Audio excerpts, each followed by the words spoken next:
Hey guys and girls. Today's podcast was with Big Max. He's a client of mine. He's also a very, very good and well-established coach in his own right. One of the owners of the Performance Hub out in I want to say eastern suburbs of Melbourne, but I don't know my directions around here, so I could be completely wrong. Does offer some online stuff as well, so definitely hit him up when you can if you need some help with training and nutrition. That's what he does. Hopefully you enjoy it as much as I did, guys. Catch you later. Nutrition, lifestyle, and PED education. This is the Elite Strength Podcast with Aaron Scarfy.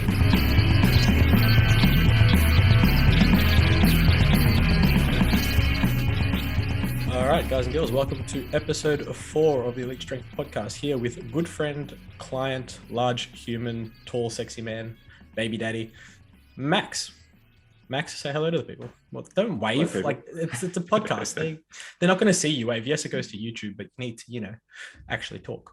I know it's very, very tough. Like both of us don't talk much, so this should be interesting. Oh, this is true. Although I get told I don't talk much until I get to know people, and then I don't shut up. So yeah, right. It's kind of like, well, like we're just going to sit here and talk with sounds and grunts and like, yes, hi, love it. But anyway, how you been, man? What's been going on? Talk to me. I've been good. In terms of what's been going on, well, we've been in lockdown, then out of lockdown, yes, and now back in lockdown. Yes.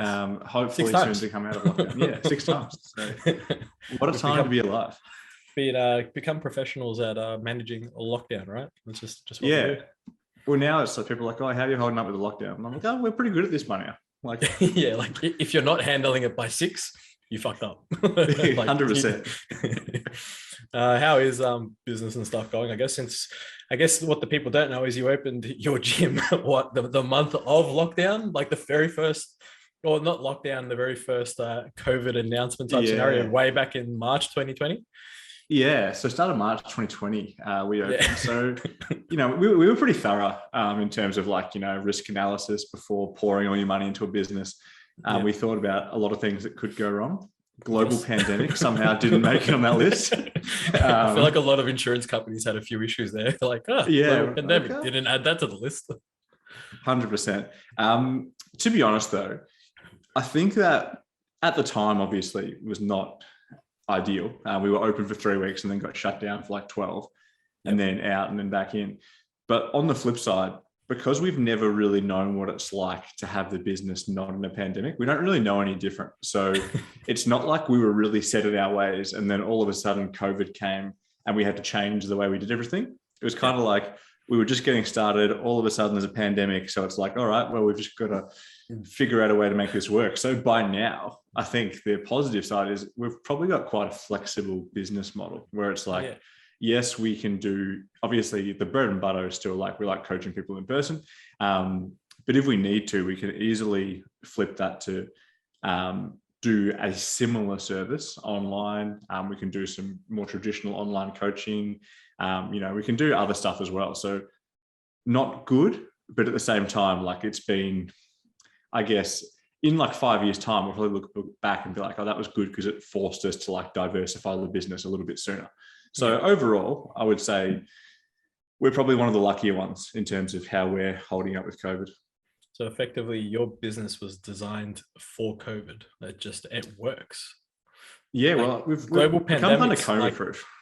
Yeah, it's global pandemics come at you because you've done this. You've got it. You're ready to go. Well, yeah. I mean, what do they say? It's if you can make it to the first year of business, you're probably fine. And it's we made it to the first year and we were shut for 9 months of the first year. So I'm it's technically you haven't had a first year, right? You haven't been open for a year. No, I think it was we did our 1 year birthday and it was we were open for 8.5 months out of 12 months. So we were closed for 8.5 months. 8.5 months. Yeah. So it's oh, well, cool. Anyway, well, I mean, at least it's been a positive. So I guess let's talk about you. What do you do? What is your background? Let's delve into that a little bit. What is your business before COVID? Yeah, good question. I say I would call myself this is, what do we call ourselves?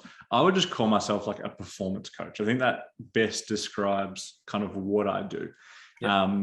And like, yes, you and I, like we went to university. I feel like in our industry, or actually in my life, literally nobody cares about the fact that I went to university or what degrees I did, except 100%. My mum. Mum was real proud when I graduated. I mean, really, that's the only person. Yeah, that's all that matters, though. Let's be real. Yeah. So no, I did like academically, I did exercise, sports science, ex-phys, and some nutrition. Yep. But traditionally, I thought what I wanted to do was work with athletes, like pretty much everybody that does a sports science degree is like, yep, let's work with athletes. So I did that. Turns out it wasn't exactly what I wanted to do forever. It was really good experience, but not necessarily what I wanted to do. And what I wanted to do, I guess, was to help more people and help people in bigger ways than just, improving something that seems so small and insignificant. Like if you can shave a few seconds off like an athlete's PB, it's like, that's great. Or they can lift like 5 kilos extra, that's great. But if you can take somebody out of pain, or if you can overall like change someone's quality of life, I found that much more rewarding. Although on the flip side, I did try clinic work, and that is not my jam either. Like I need to sit somewhere in the middle where it's like, I can, I'm like an eagle, I got to fly. I can't be locked in a small room. Right. And then I think what kind of forced my hand over the years is I always wanted to do things my way. So obviously we've worked together, not directly together, but kind of together before. And my issue is like, I'm a really bad employee, like really bad. Because like I'll ask questions of everything and I'll think that my ideas are better than everybody else's ideas. And if you have that, it's great because they'll be like, oh, it's great. You give such good feedback. But it's at the end of the day, like you need to toe the line. And like 100%. I was never willing to like 100% toe the line. And so Carl, my business partner, and I were like, the only real solution, like I didn't set out to be like, I want to be a gym owner. Like that was my career ambition. It really wasn't.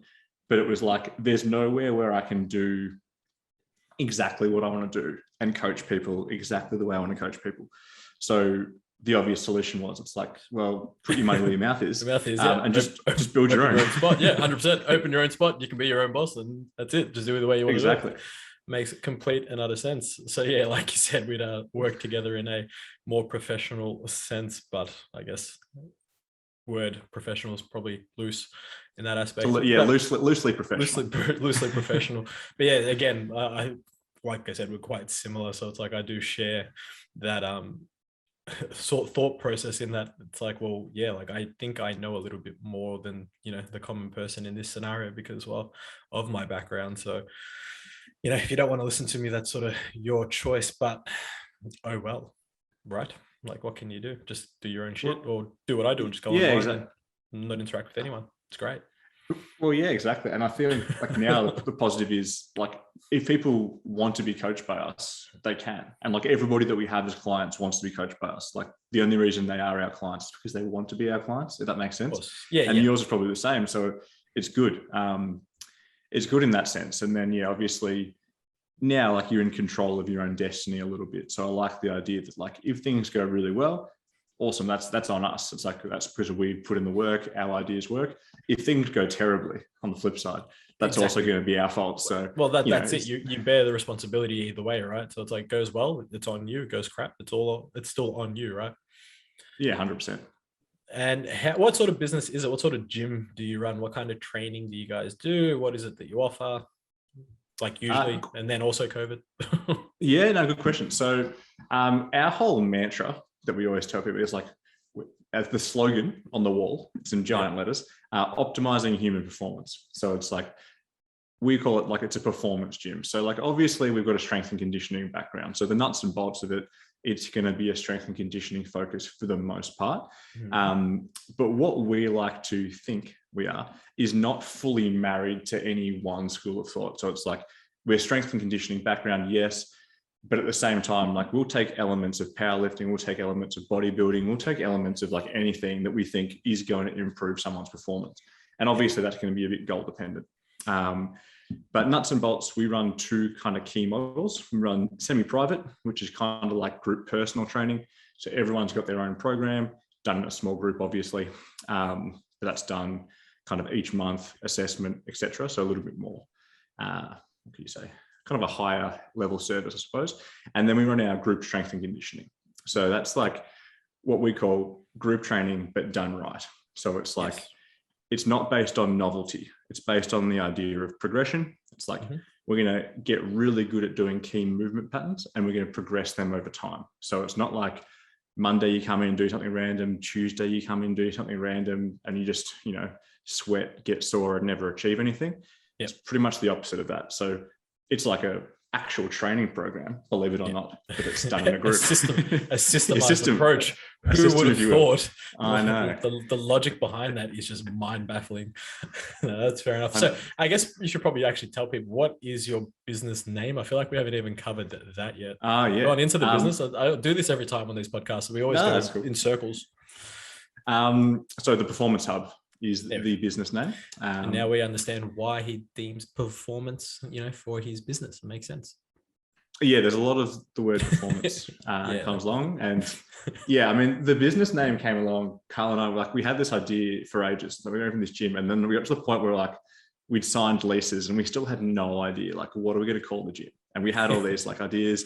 And then one of us is we can't even remember. One of us is the Performance Hub. We're that sounds cool. We're like, what's a hub? So we have to start Googling, what's a hub? Yeah. It's a place of connectivity. We're we do want it to be a place of connectivity. Tick.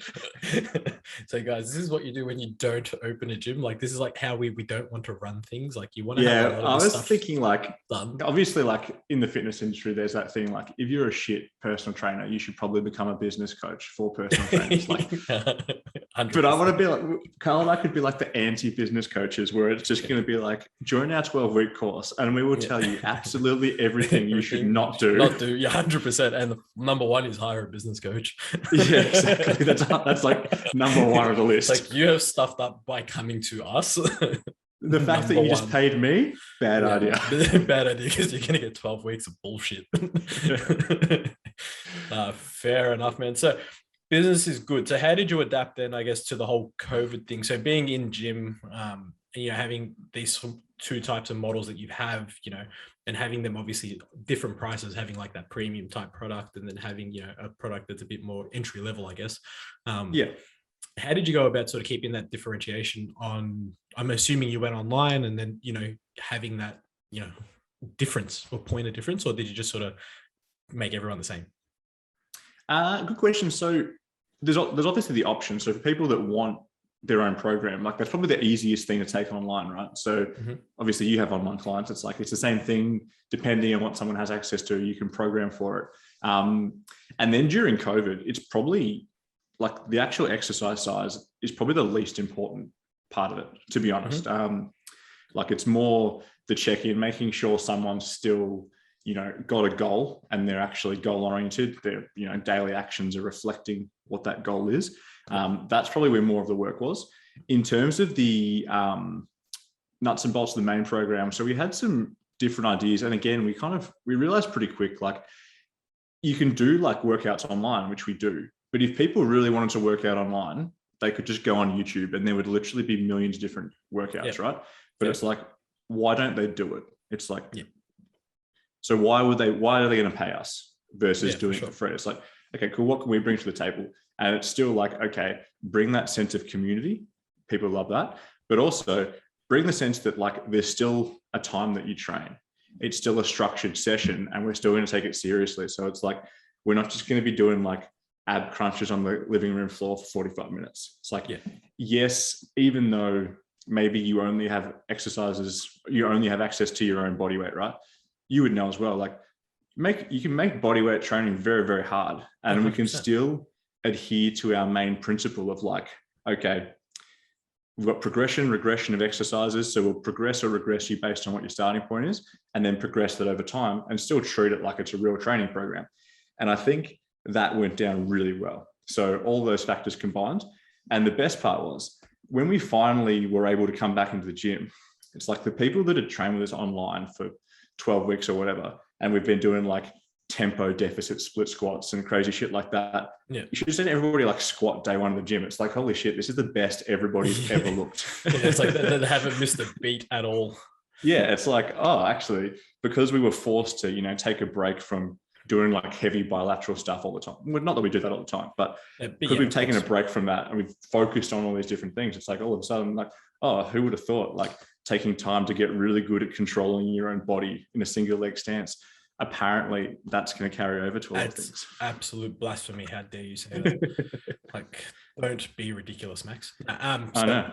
Well, I mean, you know, that's always a plus, I guess, because you're still able to create that sense of community, you know, keeping that routine, I guess, for everyone that was probably going to struggle with the routine, especially those that couldn't go to the office and couldn't actually work from home and that sort of thing. So that worked out, I guess, nicely for you. But in terms of having the two different programs, did you just merge them all into the one program and just have everyone do the same thing? Because you have the two different classes. Yeah, so essentially we gave them the option. And some people are just like, oh, cool, we'll put it on a Zoom and they just want to see each other. And they're like, oh, that's social. Well, that's social. Like their social outlet of the day. And especially if they don't have access to anything at home. It's like, look, I know that you want to do your own program, but if I write you a program, are you confident that you're going to hit these 4 or 5 sessions a week in your own time at the right intensity? Yeah. If you can look me in the eye and say, yes, I'm going to nail it, it's like, cool, go do it. If you're like, I don't know if I'm going to be like, okay, cool, you're actually better off doing the group program as the same as everybody else, because I would rather that you're doing something consistently than rather doing like this hit and miss where, oh, you're doing your own program at home, but you're only doing the upper body sessions because you can't be stuffed on the lower body. So doing the lower body sessions. Yeah, that makes sense. Yeah. So it would really depend. Yeah. And how are you going with your own training, I guess, through like lockdowns and all that sort of stuff? And, you know, having pretty a baby good, to be honest. as well and all that sort of stuff. So that, like, that was there was a few things that sort of happened. Like, let's be real. Yeah. So I'll just for the listeners' entertainment, this is what you should not do. So we quit our jobs. So I quit my job. This is week 2 of the business course, the anti-business course. So. Yeah, don't do this. So we decided, all right, we're going to open our own gym. So quit my job, poured, and at that time, like, during COVID, it's like, oh, you guys should pause all your business loans. It's like, we didn't have any business loans because once you quit your job, nobody wants to lend you any money. Just a word of wisdom there. So we just we paid for everything ourselves, right? So the whole renovations, all the equipment was just like paid for with our cash, which is good because you didn't have loan repayments. But then all of a sudden it was like, okay, you quit your job and then all of a sudden your business has been shut down. And you've just had a child and your wife's on maternity leave and just like, oh, wow, how did I end up here? So, yeah, I mean, obviously in that time, like training wise, when you have an infant, it was just like wasn't a priority. So I still got it done. Like, I think you'd be the same. It's like, been doing this for long enough that even when I say training wasn't a priority, like I would still go in and lift like 3 times a week because it's just like what I do all the time, basically. Well, it's part of your daily routine, weekly routine type scenario. It's part of your sanity, right? Yeah. And then throughout COVID, I've just gone through like different phases. Like I'll just pick a goal that I want to get after and then pretty much get after it. And I know that seems really simple. But like our biggest thing we found, like especially with COVID, we've got our 4 pillars of the business, right? Where it's like mindset, movement, nutrition, recovery. It's like focusing on these 4 things, that's what's going to give us the result. And inside our mindset pillar, one of our principles is an acronym ACE, which is action changes everything. So it's basically this idea that if you're not feeling motivated, if you're not feeling like doing anything, the only person who can do anything about it is actually you. And the only way you can change something is by acting. So it's like, you know, instead of waiting for motivation to hit, it's like do the thing. Then you feel good about doing the thing, and that feeling there, that's called motivation, right? So motivation's on the other side. That little feedback loop, right? Yeah, it's like, you know, you can use a real simple analogy. It's like, you're not going to wake up on a Monday and be like, shit, yeah, I just want to smash the gym and get on a new diet and lose weight. It might be, hey, I need to drag my ass out of bed for a week and I need to clean up what I'm eating. And then when you step on the scale, oh, I'm down 1 kilo, feel pretty good about it. That's the motivation that causes you to keep on doing it. So throughout COVID, just became more and more aware of that. So getting after it, so doing some kind of training and then setting a goal, obviously bounce some ideas off yourself, which helps. Does help. And then just, and then just go from there. So on the people would always say like, "Oh, you guys are so lucky to have a gym during COVID." It's like, "Oh, are we?" I'm happy. I'm happy for you to rent the gym, for you to just cover all the bills. Yeah, it's like, yeah, and sure. not have access to the gym. Yeah, here is my expenses.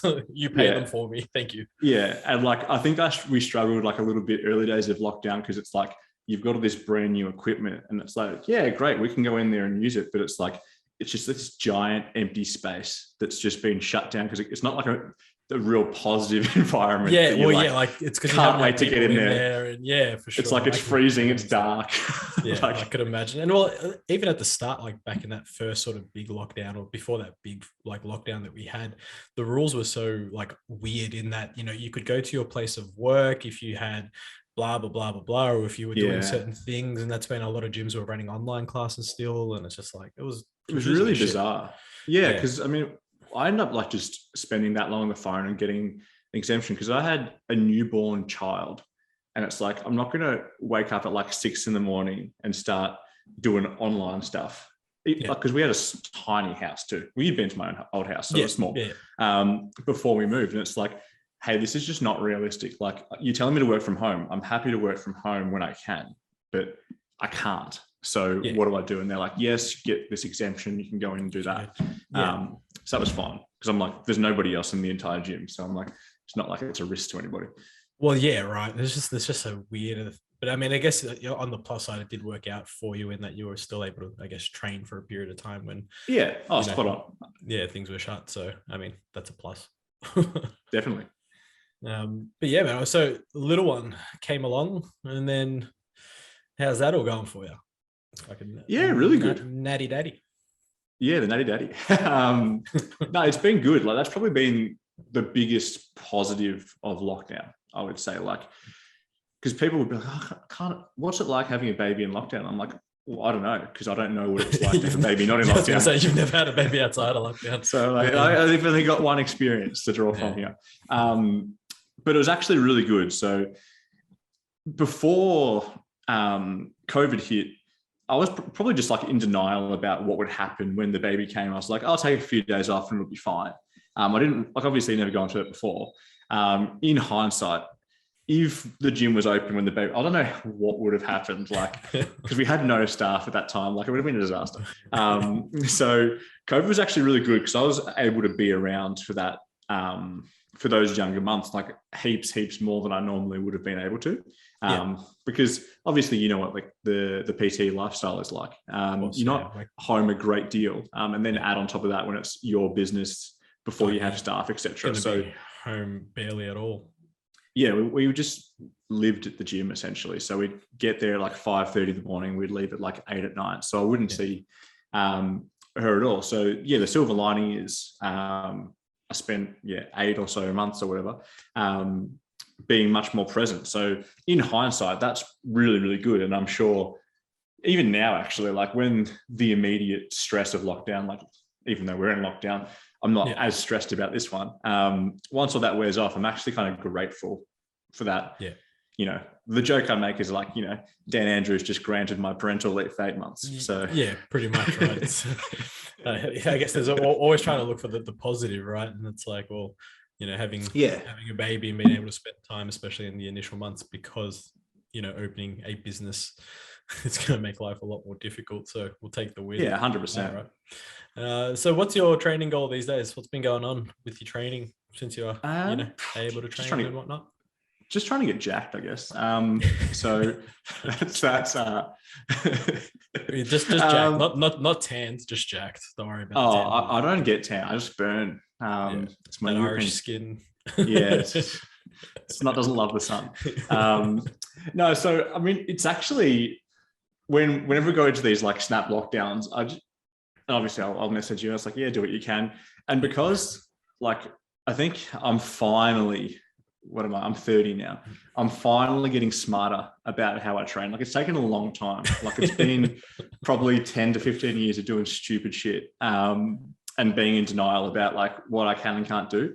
And what I know now is because at our gym, like we don't have access to like, we have got some machines, but we don't have access to a ton of machines. So now it's like, okay, cool. If I'm in lockdown and I'm training the lower body, it's like, okay, I'm going to do a few exercises and I'll do some sets and stuff, but I'm not going to go and do like 10 sets of back squats to replace the volume that I would do on a leg extension, because I know what's going to happen to me. Whereas even 5 years ago, I would have done that. I would have been like, yeah, we'll just do 10 by 10. It'll be fine. Just got to replace that volume in somehow. Volume causes gains. Whereas, like, for example, for that one. Yeah, like, geez. Yeah, we won't open that can of worms. But today it's like, okay, cool. Like, and we talk about, like, we had on our podcast, we had Tony Gentlecore, formerly of Cressy Performance, and he had this idea that, like, working through your trainable menu. So it's like, you know, you've always got something that you can work on. So today I was like, okay, cool. I'm going to do a lower body session. I'll do some safety bar squats. I think they're doing like sets of 8, controlled tempo. That's good. Do some split squats, do some RDLs, do everything with a decent intensity, and then just call it. Because I'm like, that amount of volume is going to be it's all effective, which is good. And it's going to be like, I can wake up tomorrow and not feel like I've been hit by a truck. Whereas, you know, a few years ago, I would have been like, yeah, we'll go safety bar squats, 5 or 6 sets. Let's go close to failure on that. Let's go smash some RDLs. Let's go do this. Let's go do that.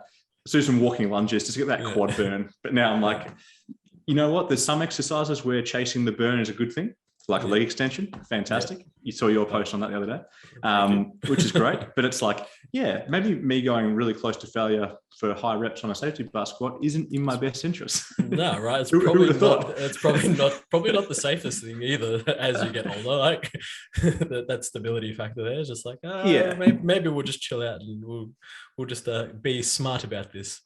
Yeah, 100%. And then, like, upper body, I'll still go nuts because it's upper body. Who cares? Yeah, I'm with you on that. Like, fuck it, send it. But then, yeah, like, I'm still doing like martial arts and stuff.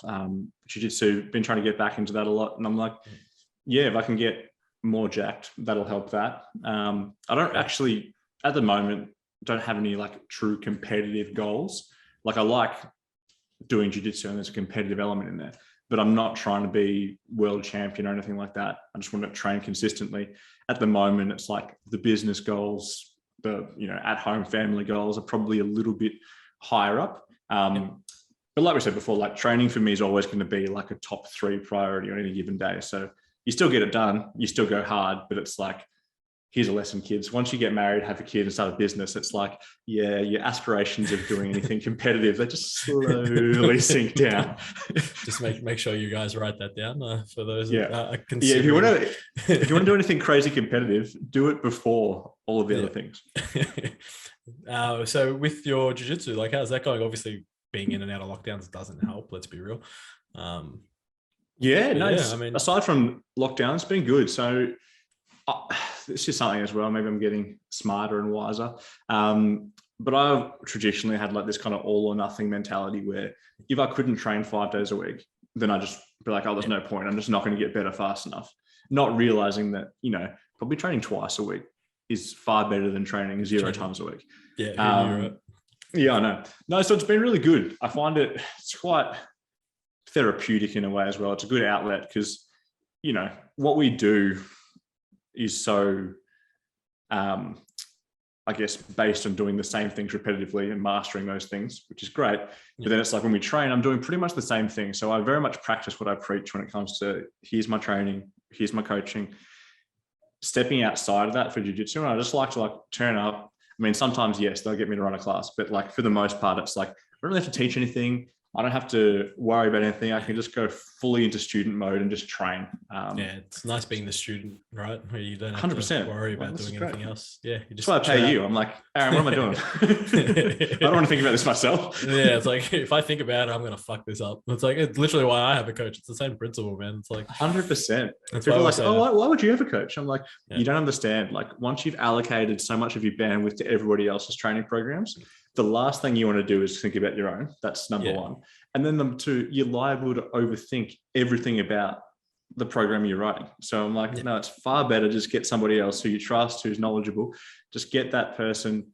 Okay, cool. And then you're literally paying for that person to put as much effort into your training program as you put into your client's training program. Exactly right. It's literally like that cycle, right? So it makes life so much easier to just sort of give control to someone else and just say, look, I give my all to my clients, and it's like, it drains me. The last thing I'm going to do is give to myself, even though that's probably the worst thing that you could do, because we're supposed to be looking after ourselves first and then looking after our clients. True. But yeah, it's not why we're coaches. It's like Exactly. like in theory, that's great, but we know that that's not reality, right? And it's like, 100%. well, fuck, we need to give as much as we can to our clients, but we know that the coaches that we're going to pick are probably going to do a very similar facet. Like, just, they're going to do the exact same thing. They're going to give everything they can to their clients, and us being one of their clients makes it a bit more comforting in that aspect, right? Yeah, 100%. So in terms of baby, how is baby? How is little one and wifey, and how are they sort of coping with you being in and out of lockdown and being around, not being around? And you got a new pup as well, didn't you? Yeah. Yeah, I got a puppy at the same time. Don't do that. So, yeah, that's week 3. Don't get a puppy at the same time. So maybe opening a business and going into lockdown. It's funny. We talk about this. Like, it was just when I caved, because our dog unfortunately passed away when my wife was heavily pregnant. Very, very upsetting. And then there was like a 2-month period before the baby came. And obviously she's like the tail end of pregnancy, very emotional, very hormonal. And then all she did was look at puppies. And then she's like, I want a puppy. And I was like, no. And then like 3 weeks later, I was like, fine. And then after the baby came and this puppy arrives, then we're like, oh God, what have we done?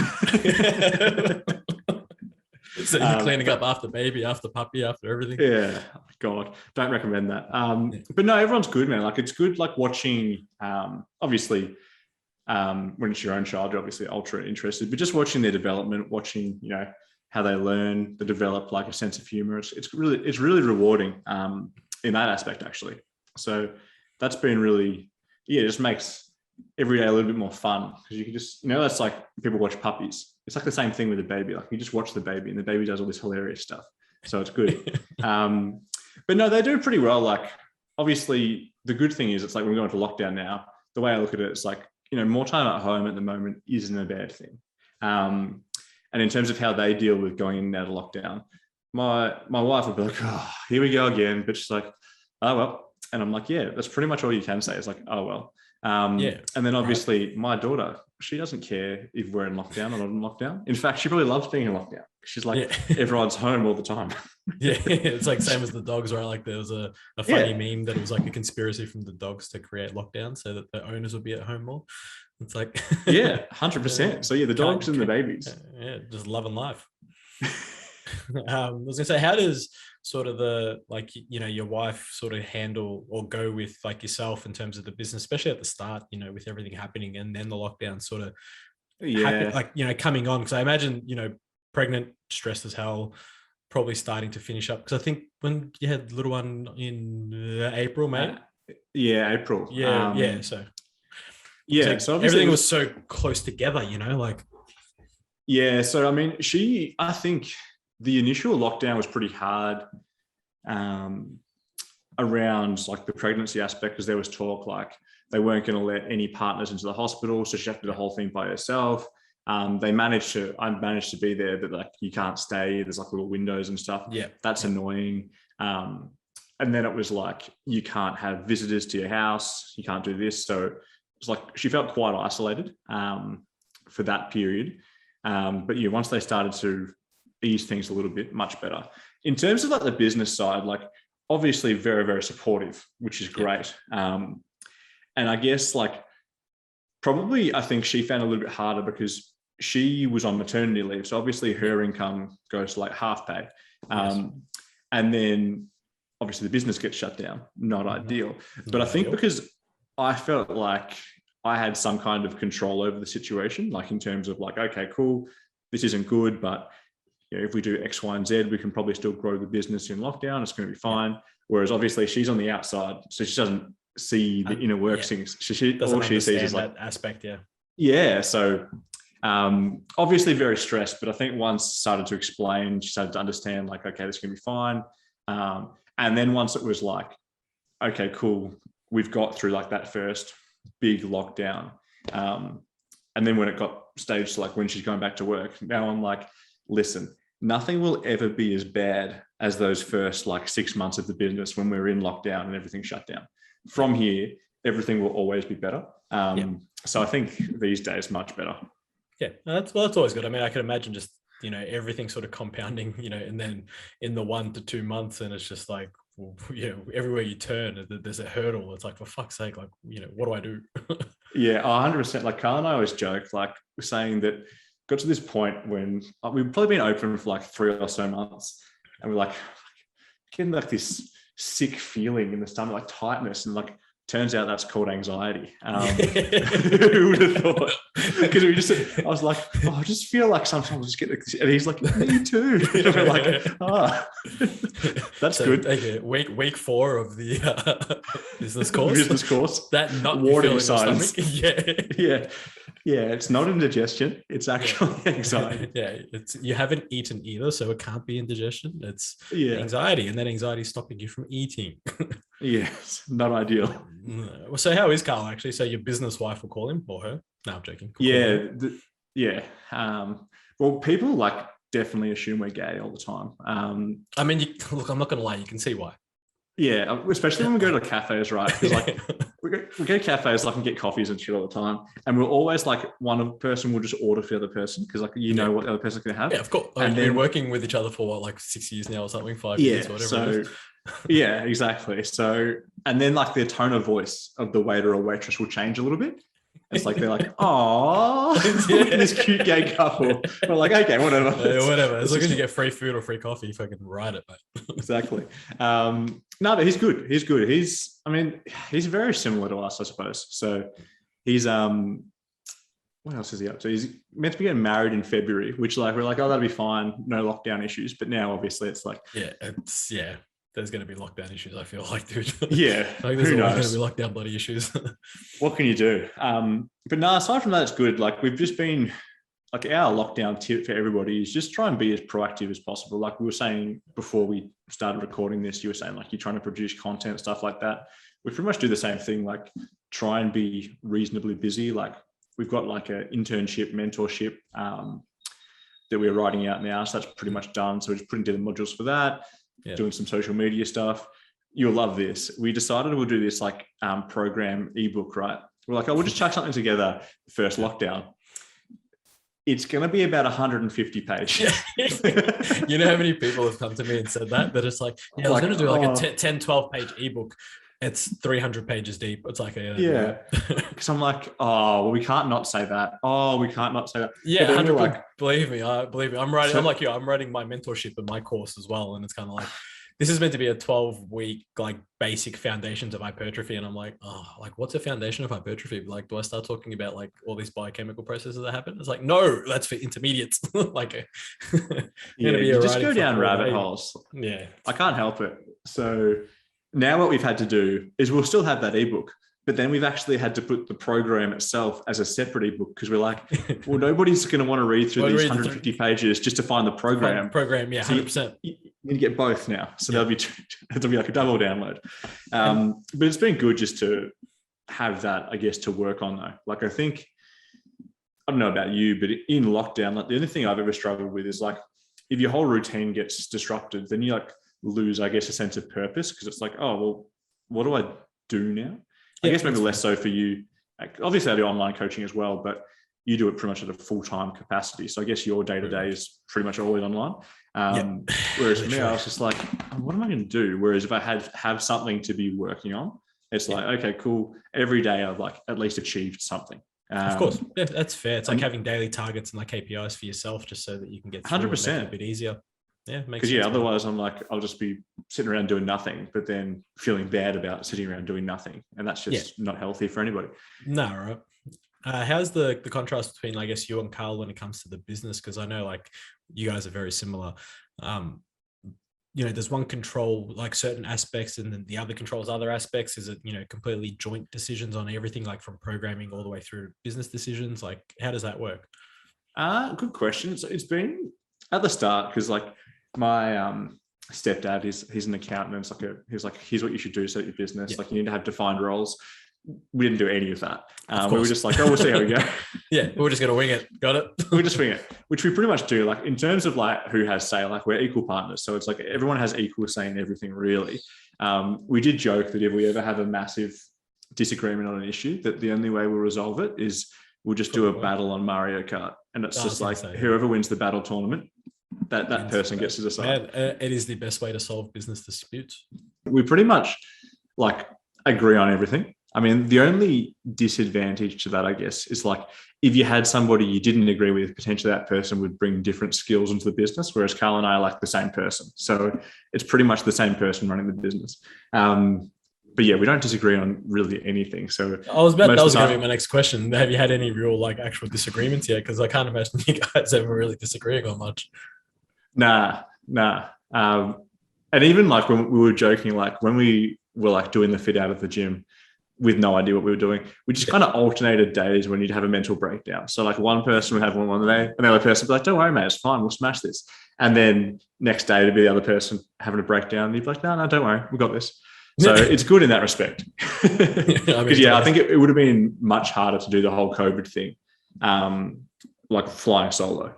Yeah, of course. Because then like obviously you have all those periods of doubt. It's always good to have somebody else who's A, either feeling just as shit as you, or B, is there to like give you a bit of a pick me up and be like, no, don't worry, everything's gonna be fine. So it's been good in that respect. That's always handy when it comes to creating your programs and stuff for your clients. Because do you offer nutrition now at your place? Because I know you're qualified in nutrition, so you take care of all that? Reasonably basic. So what we do with our what we call semi-private, so like that kind of higher tier, they get like pretty much like a check-in sheet that you would use. So they get some allocated targets depending on their goal and also experience level. So I'm sure you'd probably agree, but I'm more about not being married to one approach per se, just finding the right tool for one person. So it's like, yeah, cool, we know calories and macros is probably the most accurate way to go about it. But if someone's never going to track food, I'm not going to just randomly allocate macros. So it might be like, let's go portions, or let's even just focus on like intuitive eating. Like, let's just make better decisions around your food. And for more corporate people, all the time that works pretty well. So we give them some kind of support in that respect. And then we also offer nutrition consultations as an add-on. So it's like, that's where they can book in, we sit down for an hour and we can really just troubleshoot, what have you. So it might be a case of, every couple of months they'll do that proper consultation and we can dig deep, figure out, okay, what are some approaches we can use? Then we can map out, some phases within that as well. And then they'll get that every week. We do a quick little check online, but every month they do a review where we talk through, okay, how's your training gone? What did you like about the last program? What did you not like about the last program? How did you go with this? How did you go with that? What are some areas we can improve? Yeah, so just almost like just a feedback form type scenario. I'm just going through. Pretty much, yeah. We try. I try and do those monthly reviews in person or over a call as much as I can. Not that some people just don't, so they just do the email. Which is fine. I don't really care. Exactly. Yeah, so their own right, but the more the more info you can get, I find like you'll generally get more buy-in from that person, which then in turn makes your life easier. Yeah, for sure. And so then so you offer the sort of the nutrition stuff. So when it comes to actually programming for either the individuals or for the semi-privates, how do you go about that? Like, how do you sort of split that up with Carl, or do you sort of write the program, he oversees it, he writes it, you oversee it, you both sit there and write it? We basically just split so with our semi-private who get their own program every month, we pretty much just split it. So we just allocate X amount of people to each of us. And then every now and again, just to make it fun, we'll just swap and write the other person's program just for something different. Yeah, why not? Keeps it interesting. Just have a fresh set of eyes on it. For the most part, I've been writing most of the group stuff, but even when I'm writing it, I'm like in the same room as Carl. So I'll be like, hey, what do you reckon about? Yeah. And he'll be like, yeah. Or sometimes he'll be like, ooh. It's not a no, it's a ooh. Ooh, hang on a minute. That might be a bit ambitious. Yeah, right. How about we do this first? And I'm like, yeah, fair. But like program wise, this is what other advice, if any coaches are listening on here, if you don't have a system for writing programs, you definitely need a system for writing programs. Like we're writing 50 odd, probably more programs a month. And it's like, if you're trying to do every single one of them from scratch, just based on whatever you feel like, it's going to take you forever. So we basically have everything's broken down into movement patterns for us. So it's like knee dominant, hip dominant, upper body push, pull, horizontal, vertical, and we have core as well. So there's 7, I think, categories of movement that we try and put in every program. Yeah. And then from there, it's pretty easy. It's like, okay, cool. and then you even have like, we're going to do that bilaterally, unilaterally. But we basically just plug in, and everything we do is based on that idea of progression, regression. So when we're writing the next program, it's like, look at, okay, cool. What have they done in this program? How are we going to progress this? So we could progress, obviously, the load. We could progress total volume, sets, reps, whatever. We can also just progress the difficulty of that exercise. So we try and do it that. And so that makes it quite easy to write the programs. And obviously, if you have somebody that has a more physique-oriented goal, you might put more emphasis on, total sets per body part or what have you. But for the most part, it's pretty simple in terms of how we've done that. It makes it pretty easy to just go, okay, cool. This person, they've been doing this for this 4-week block. Logical progression is this. And I think that's good for the client too, because they always feel like, they're progressing and getting further along over time. They can see the thought process behind it, right? They can see that the progression model's in place. So it's just give it the time and rock up to your sessions and they'll progress. Well, pretty much, yeah. I mean, we'll be there, so like we'll make you do it hard. But like we say to people, like the hardest part's probably going to be get out of bed or get in the car and get here. Like once you're here, it's going to be quite easy. We'll tell you exactly what to do. Yeah, you literally just get here and we'll take care of the rest. Yeah, 100%.